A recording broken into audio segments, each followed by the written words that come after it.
Bine v-am găsit! Nikos Economopoulos este considerat printre primii 3 fotografi din lume în domeniul fotografiei de stradă.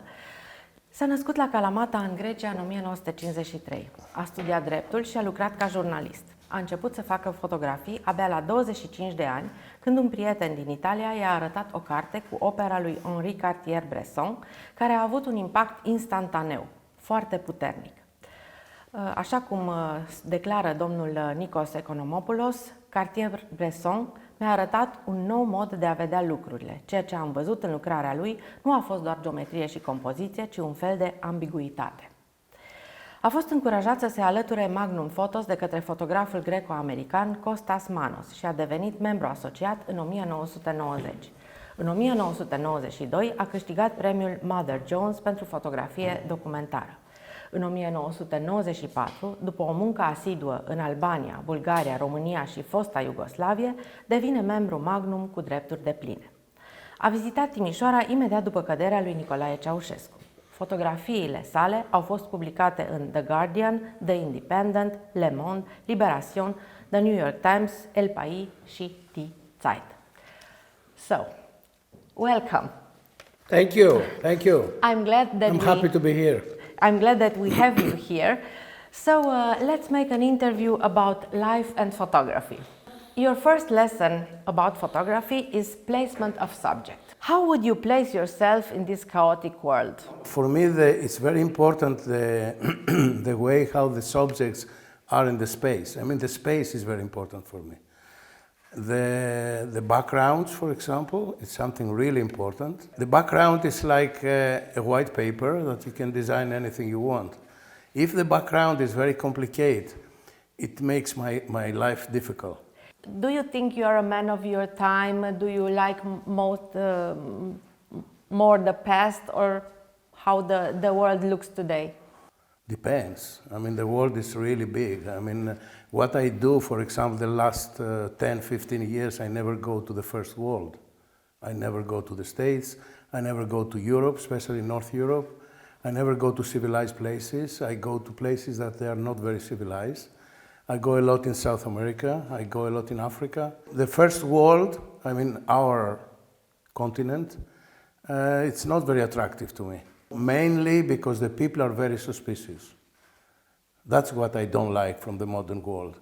The people are very suspicious, you know. They think that everywhere they are enemies, you know. And I hate that. I hate the fact that you are in a place and all the parents, they are afraid that you do something with their children. I think it's sick, I think. It's a sick feeling. So, but it's easy, you know. The world is so big. You can go in other places. It's so easy, you know. It's very nice that you have this possibility to, if you don't like a place, you go to another. If I visit a country, for example, I never go to ex-Soviet republics, for example. I don't like the feeling there.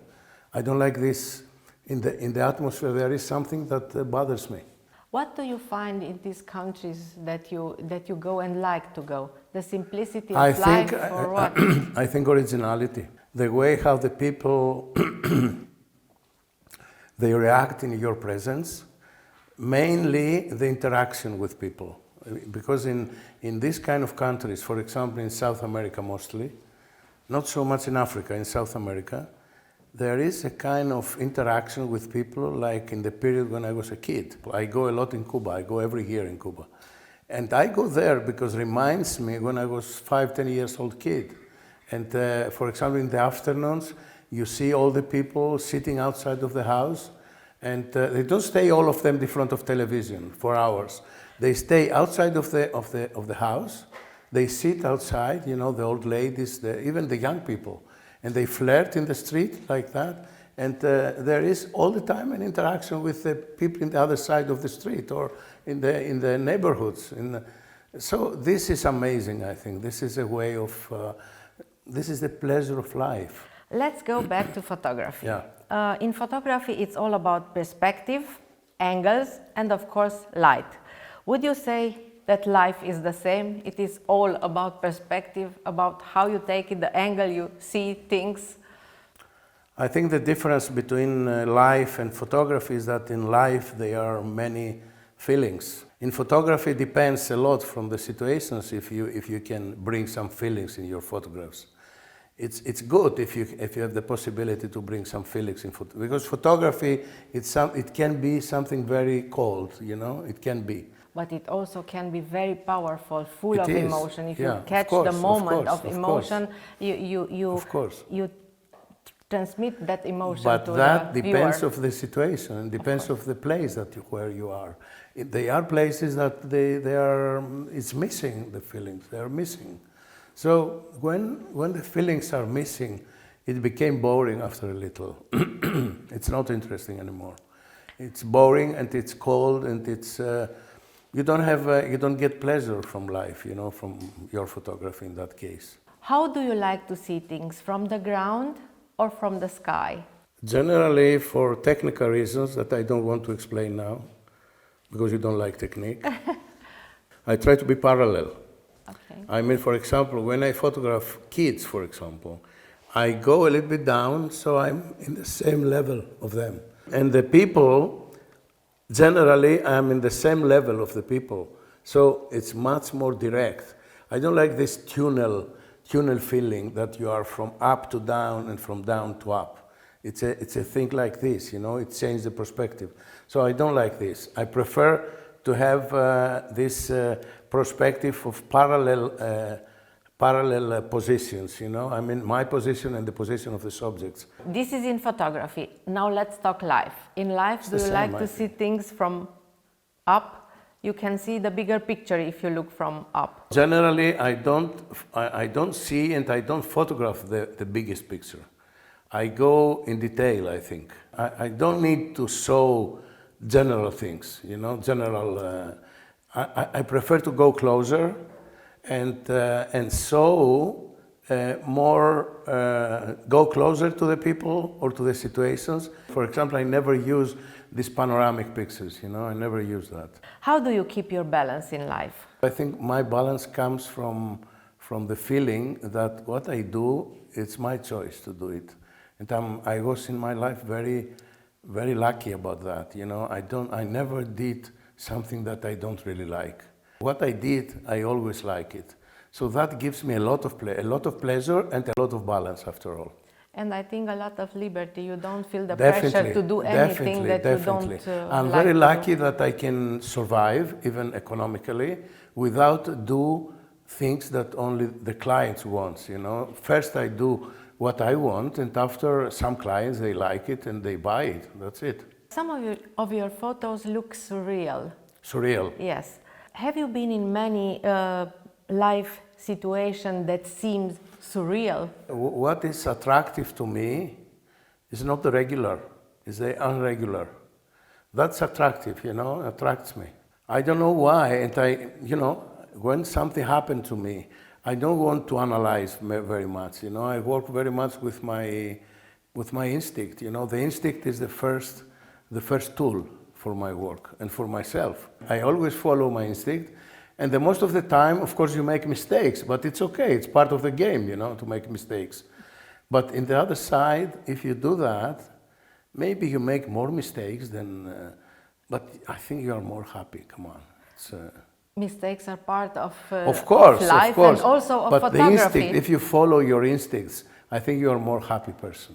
Did you make some photos from a mistake and it turned out very good? It happens a couple of times, but these are lessons, you know. The best photos, they are the photos that they are in the edge of correct and wrong, you know. So it's something, it's a little bit correct, a little bit wrong. So that balance, it's very important, you know, but it doesn't happen all the time. The most of the time, what I'm looking for, it's the balance, so in the frame or in the content, you know, and everything. But sometimes when you have this kind of revolutionary mistake, let's say, it became much more interesting. What was the biggest surprise of your life? Because in photography, surprise can be a very good factor. You can catch the moment. So you're talking about my life, yes. Surprises of my life. You know, generally, I'm quite conservative. When something strange happen to my life. It's everything. It's under control. I never get drunk. I never like to get stoned. I never like drugs. I never like to feel that I don't control myself. I like to control myself, but I give a lot of liberty, a lot of freedom to myself in the same time. But freedom is different than to feel that you control nothing, you know.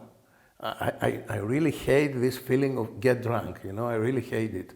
I don't like my position to don't understand what's going on, you know. I don't like that. From that point of view, I'm conservative, you know. But in the same time, I try to live in real freedom, you know. I really like to feel free, but in certain limits, you know. The limits are important for me. You also said that the lens, the photo lens, has no brain. What do you mean by that? That each of us has to think with his own brain and has the liberty to do it, or use your head? Yeah, don't let the lens or the camera, they are pure mechanical tools. I mean, they are nothing. They're just they are tools that you give an order and they follow. So what we need in photography and to have some good results, it's to control the medium, to control the tools and make them work for you. I don't really give much attention to the tools of you know, the modern cameras and the last. I use cameras that I use the same camera for the last 40 years in a way. You know, there is a development, but it's always the same. You know, it's not the big differences of. I don't like to change my tools. I prefer to have the same tools all the time. I think what you want to say is that the eye and the mind of the people who take photographs is more important than the technique they use. It's the only important. It's not. I mean, the tools are tools. There are nothing to say. It's like the car. I mean, what do you do with the car? If you drive well, you never had an accident. So the car is just a tool. I mean, it's the way how if you are a good driver or not has to do with you. It's nothing to do with the car. The car is just the tool that you give the order and they follow, you know, and so it's good to control the tools, you know. Otherwise, if we don't control the tools, we are going to be in a dystopic society that is not going to be interesting. So you also said that one of your advice for the young photographer is don't be nostalgic, go farther. Oh, definitely, of course. Be nostalgic, you know, it's a very personal thing, and sometimes go back to your childhood period. It's nice, you know. It's nice. Why not? I mean, when I find situations that I remember from when I was a child, it's very emotional. It's nice. But be nostalgic generally? No, I'm not nostalgic generally. What do you remember from your childhood? Oh, I remember small things, you know, everyday small things. That I remember when I fish, I was so good to fish octopus, you know. When I was 7 years old, I was always in the sea till here and looking down, you know, and try to get an octopus. But I always get small octopus and I eat them grilled, you know. I asked my mother to put some fire and I eat this octopus grilled. But I like octopus, not so much fishes. I don't know why. If you have to make now a photography of you as a child, how would it look like? How would Nikos the place look? The place will be in an island. In an island, okay. Yeah, because I grew up for some years in an island, and I remember very well that period. I come from the medium-sized city, but my father moved when I was 6, 7 years old. He moved to an island. And I grew up when I was from 7 to 10, I grew up in an island. And that age is very important, you know. Yes. I remember, for example, in that island, at that time, no cars. It was without cars. It was a small island without cars. And I remember my mother bought me sandals, you know. And the sandals, I had a feeling that with that sandals, I can run very fast. So I was up and down to the village. You could be like Mercury with wings on your sandals. Exactly, yeah. So I was running from down to the sea, up to the church. The church was in the highest place. And I ran up and down all the time, you know, without being tired, never tired, you know. And with not a care in the world, no, with nothing. with no reason. You No know, reason, yes. Just for the the joy fun, of going around and running without any danger, you know. And I was a very free kid, you know. It was really nice. But you took that liberty and In have all it my with life. you in all your life, exactly. Yeah. Even in my profession, I mean, I'm a professional photographer, but I never follow what the market wants. And I was lucky for that. I have to say that I feel very lucky for You also said that it's good to know the rules but never follow them. How would you yeah, because I explain mean, that? to break the rules, you have to know them. Otherwise, how you break them? So it's good to know the classical photography. It's good to know the history. It's good to know what is beautiful, what's less beautiful. And after, maybe you can do your own photography. I mean, to find yourself individually, you have to know the whole. From the whole, you can choose what you want to do. Another lesson for the people who start photography, young or old, never mind, it's never stop learning. Yeah, I completely agree on that. And the biggest pleasure in my life is that the possibility to work all the time, you know, to photograph all the time, because photographing is not really working, you know, it's kind of something between living your life and meditating at the same time, you know, put together real life and meditation. And I still do that, and this is my, for example, the last years, because I don't want to make assignments, you know, I don't want to do things for clients. What I do is I teach, and I found this platform to teach in that way. I mean, I decide where to go. I decide myself where to go for my personal photographic needs. And after I publish it in internet, in social media, and some people, they come to find me there. So we do a workshop there, but it was my responsibility to choose the place and choose where to go exactly. And so the people, they come there, and we meet every evening to show me what they did during the day. And day by day, I try to tell them what are the mistakes, what is the best, so to make every day to make corrections in their photography. And that's how they learn, you know, that's the way they learn, and it works, really it works. Okay, so you said that you go back, and this is another lesson for photographers, go back in the same places. Yeah, I always do that. I go back I go many times in the same place. And see things maybe differently or the same. You know, when you know a place, you know many details of the place. So when you go back, you find again some things that you already know and some others that you don't know. Just like in life. Yeah, exactly. So I mean, photography and life, they are very similar, you know. And talking about life, you have been here in Romania 32 years ago, and now you are back. How do you find our country and our city? Is it changed? You know, the first time when I came here, it was before the 91. I came here the first time in 77, I think, during the Ceausescu. I mean, during the period when in the houses it was forbidden to have more than 12-degree temperature in the winter. I can remember that. You remember that? Yes. So it was a place that it was very strange to see that place at that time. You know, I was a student in Italy at that time, and I live in a European country and quite not rich but wealthy. So coming here at that time, it was like go to hell in a way. Especially, you know, for example, I remember we met a girl in Bucharest. She came to us, you know. She came and she looked at us like this, you know, this girl. And you know what she wants from us? To go around by car, and she likes just that, you know, to go around by car.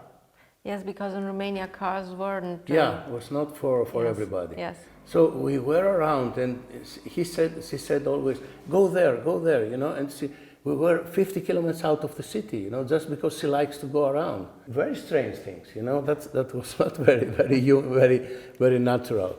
And yeah, now it's Romania, it's a normal European country. I mean, there is nothing to do with that period. So during the revolution, of course, it was not again a normal situation. I mean, when I arrived in Bucharest in 90 or 91, there were bodies in the streets, there were funerals all the time, there were cemeteries everywhere, and there were people protesting, you know, and it was a completely different situation. I mean, it was in crisis, it was a country in crisis. So today it's, you know, it's like to go everywhere. It's the same thing in Europe, everywhere. So I'm happy that I found out that it's not destroyed. I mean, you don't destroy the architecture, you don't destroy the old beautiful buildings. I think this is amazing, because in the rest of Europe, when the tourism came out in the beginning of the 60s and the 70s, many countries like Greece, even Italy and Spain, they destroyed part of their tradition. Yes. And I mean, if you've seen South Spain, for example, close to the sea, how they destroyed the architecture, it's terrible. Even in Greece, not in the islands, but in the rest of the country, they put these big hotels close to the sea. And it's terrible. But today, I think the people they are more mature about that, and they don't destroy it. They try to keep the good things, and because it's good for tourism, you know, to keep them. Like in the Greek islands, for example. Of course. You have this amazing architecture, and they keep it, of course, because if they don't keep it, tourism is going to collapse.